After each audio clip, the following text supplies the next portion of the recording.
Alpha Fitness for Seniors. To get the most benefits from our workout today, we're going to first of all try to get our brain, our neurons, our information managers, we're going to try to slow them down a little bit. Take them from the beta state that they're in most of the day, trying to handle all the information that's coming at us, and slow them down, those neurons, to the alpha speed, the alpha state. And we're going to do that by deep breathing. And then we'll get the most out of our workout and we'll be able to handle anything in a mindful, focused way. To do the deep breathing, just get yourself into a comfortable position. You're going to breathe in through your nose and exhale through your mouth. As you breathe in through your nose, your abdomen will expand. Your diaphragm will be pushing all the organs in your belly area out of the way, making more room in your lungs for oxygen. And then as you exhale, you're going to suck your belly button into your spine, which will force the diaphragm to come back up, and all the carbon dioxide will leave your body. So here we go.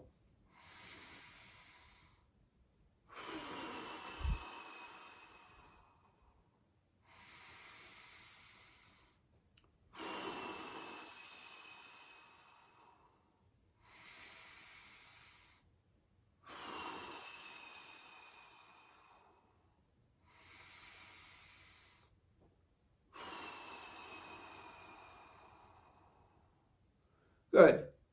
That's one way to move from beta brain waves to alpha brain waves. So this leg stretch lift will work on her hips and her legs.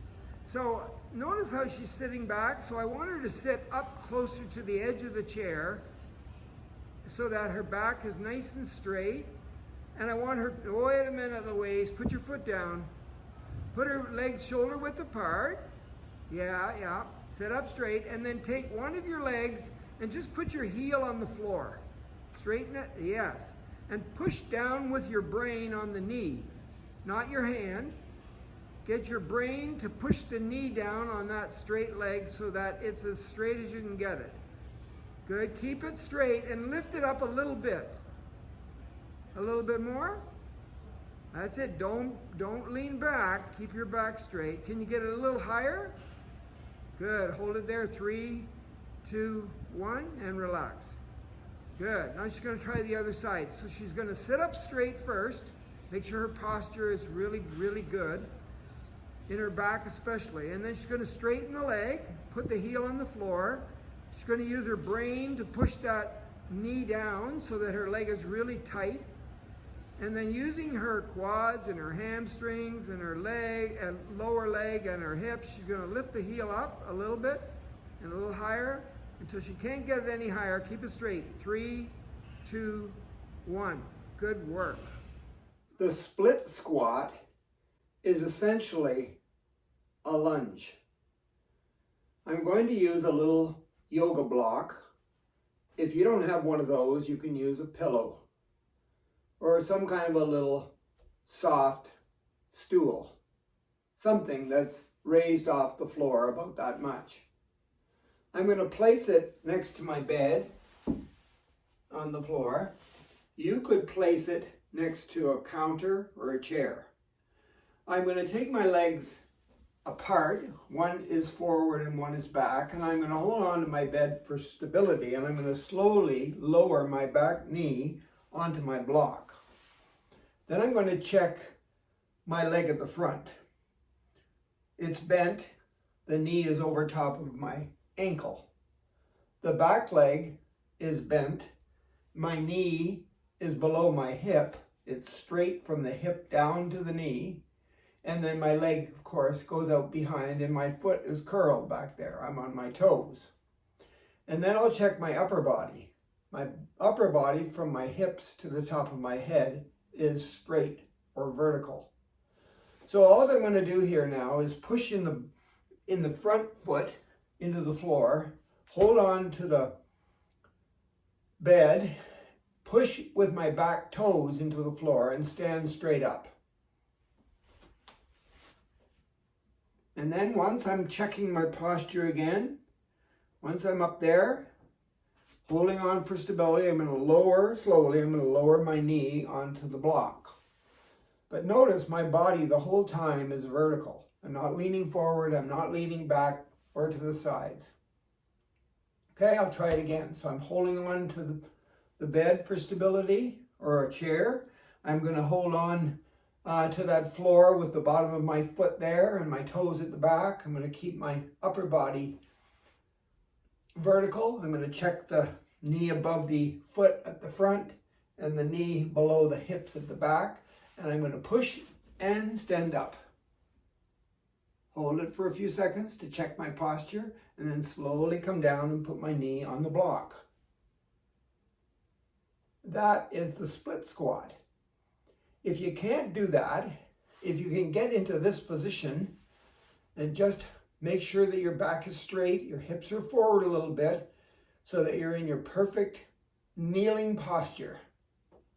That could be the exercise. Just holding it there for 10 seconds and then relaxing somehow and then getting back into the perfect kneeling posture. 1 foot forward, 1 foot back, apart, the right angles at each joint, straight from the hips to the top of your head. A split squat. Do it on the other side too. Maybe 5 of them, 3 of them, 10 of them, whatever you feel comfortable with. There's no hurry. The sit to stand involves you and a chair. Just make sure that the chair that you use is a sturdy chair. It doesn't necessarily have to have arms, but that might be a good idea too. So notice I'm sitting in my chair with my feet shoulder width apart. I'm sitting up nice and tall. That means my hips are forward so that my back is pretty flat there. Okay, I don't want to do any of this slouching. I want to sit up tall to do this sit to stand exercise. I'm going to hold on to the sides of the chair because I'm going to push down with the bottom of my feet and push down with my hands and my arms so that I can stand vertical. So here I go. I'm going to lean forward just a little bit, but my back is straight, and I'm going to push down with my feet in my hands and stand straight up and check my posture and make sure it's the best posture I've got. And then when I'm ready, I'm going to go back. I didn't move my feet, notice. I'm going to go back to where I was seated. So I reach back, there's the arms of the chair, place my butt in the chair, but make sure my hips are forward so I'm sitting up nice and tall. The whole time my knees are above my ankles. So I'm going to try it again. So I push down with my feet and my hands and my arms. I stand straight up. I don't move those feet. And then when I'm ready, my posture is perfect standing. I'm going to reach back, push my hips back, and lower myself slowly into the chair. Now sometimes, when I get really good at the sit to stand, I do it extra slowly, which fires up more of my muscles and my joints to make me even stronger, more mobile, and healthier. So this time I'm going to hold on to the chair, think about pushing down with my feet and standing up really straight but super slow. Let go when I can. Keep going up super slow. Good. Once I'm up there, check my posture. It's the best I can get. And then go back down super slow. There's the chair. Don't just flop into the chair with your butt. Just lower yourself super slow. Where is it? There it is. I'm in the chair. I can let go. And my posture is the best I can get. Seated. That's the sit to stand. You could do 3 of them anytime you want during the day. Do 10 in the morning, 10 in the afternoon, 10 at night, depending on how committed you are to being healthy.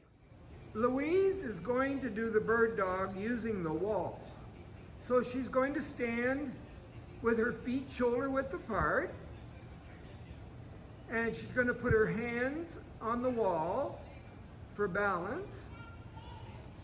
And then she's going to take one of her legs and put it behind her with her toe touching the ground. And she's going to try to stand up straight and lift the opposite arm up as high as she can. And she's going to try her best to stand up straight.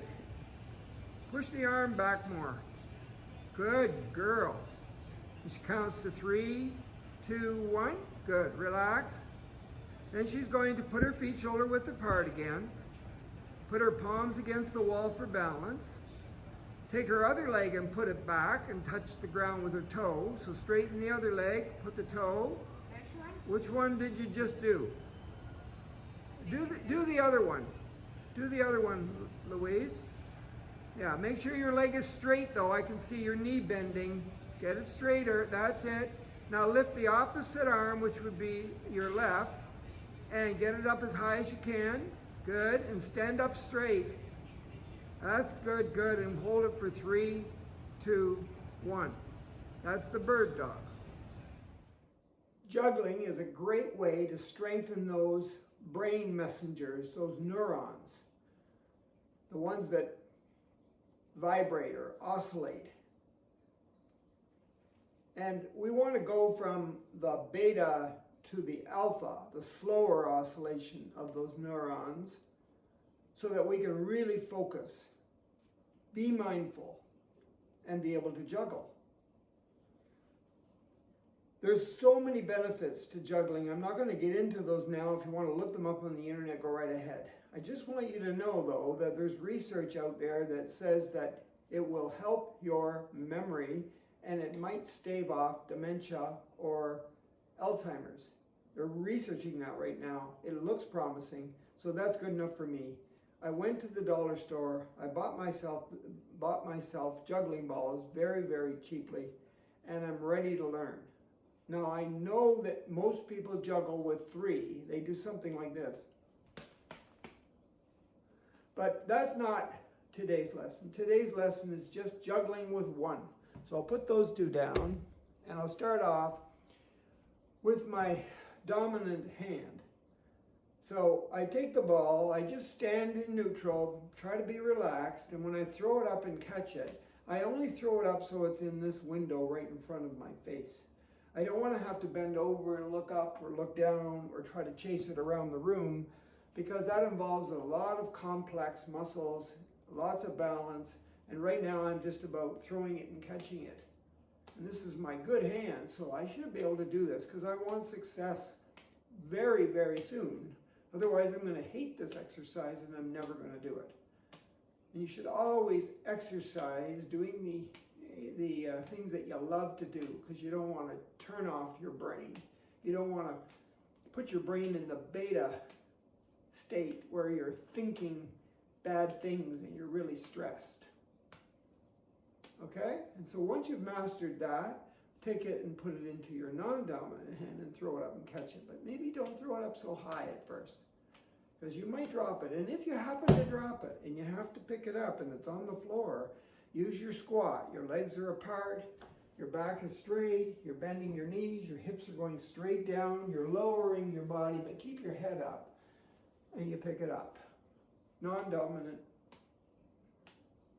And you do this as often as you want to do it, because you want to get good at it, so practice makes permanent.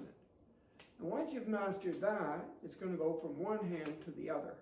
But keep the ball right in that window in front of your face so you don't have to work too hard at this. And just focus on the ball, focus on the hands, focus on where your body is, focus on juggling. How many times do you have to do it? As many as you want to do it. The more you do it, the better you'll get at it, and then you'll be able to progress to 2 and then 3. Louise is going to demonstrate how to do a standing bridge using a wall. So she's standing in her best posture possible with her feet shoulder width apart. Her arms are at her sides. And then she's going to take her arms slowly out in front of her and then reach up and bend backwards and touch the wall with her fingertips. If you want, Louise, you can look up a little bit, yeah, and she's creating tension in her low back. And then after she counts 3, 2, 1, she brings her arms back down slowly and she stands up straight. And that's the standing wall bridge. One of my favorite stretches is for my hips and my hip flexors. My hip flexors are right in this area here. I use them to lift my legs up. I use them to bend over. I use them for lots of things. Hip flexors, psoas muscles, right in there, okay? And I'm going to use a bed to do this, and I'm going to show you 3 different positions, and you're going to love it because you get to lie down. And if we're stretching, we know that we've got to hold the position statically for about 2 minutes. And we don't have to do it all at once. We can do it for 1 minute in the morning and 1 minute in the afternoon, or we could do it partially in the morning and partially in the afternoon and partially at night until the whole thing adds up to 2 minutes. So right now I'm just going to show you the 3 positions. So you're going to lie on the bed, probably use a pillow, and lie close to the edge, because to do this hip flexor exercise, we're going to ask gravity to help us. So we're going to take the leg that's closest to the edge and just let it fall on the floor or off the side of the bed. You'll feel a stretch down that hip flexor side of your body, and you can read a book. You can think about things that you love to do. You can practice your deep breathing. Whatever. Just try to relax, because you've got 2 minutes in this position.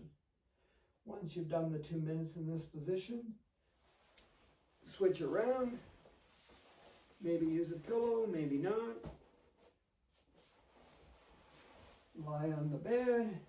1 leg is on, 1 leg is off. And then stay there for 2 minutes. Okay? And then once you've done those 2 positions, try this one. So come to the end of the bed. Put your belly on the bed. Maybe up a little bit more. Your arms are up here to hold you on the bed. I better move up a little bit.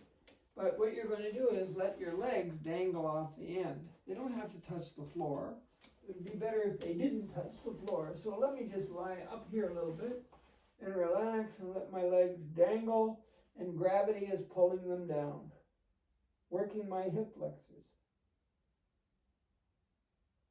If you happen to go to sleep, that means you're going to take your brain waves and go from the alpha state in through the beta and past that, maybe into the delta, and you'll be getting closer to sleep. That's okay. 2 minutes though. So 2 minutes in that position, 2 minutes in the one with the leg off the side, and then don't forget 2 minutes with the leg off the other.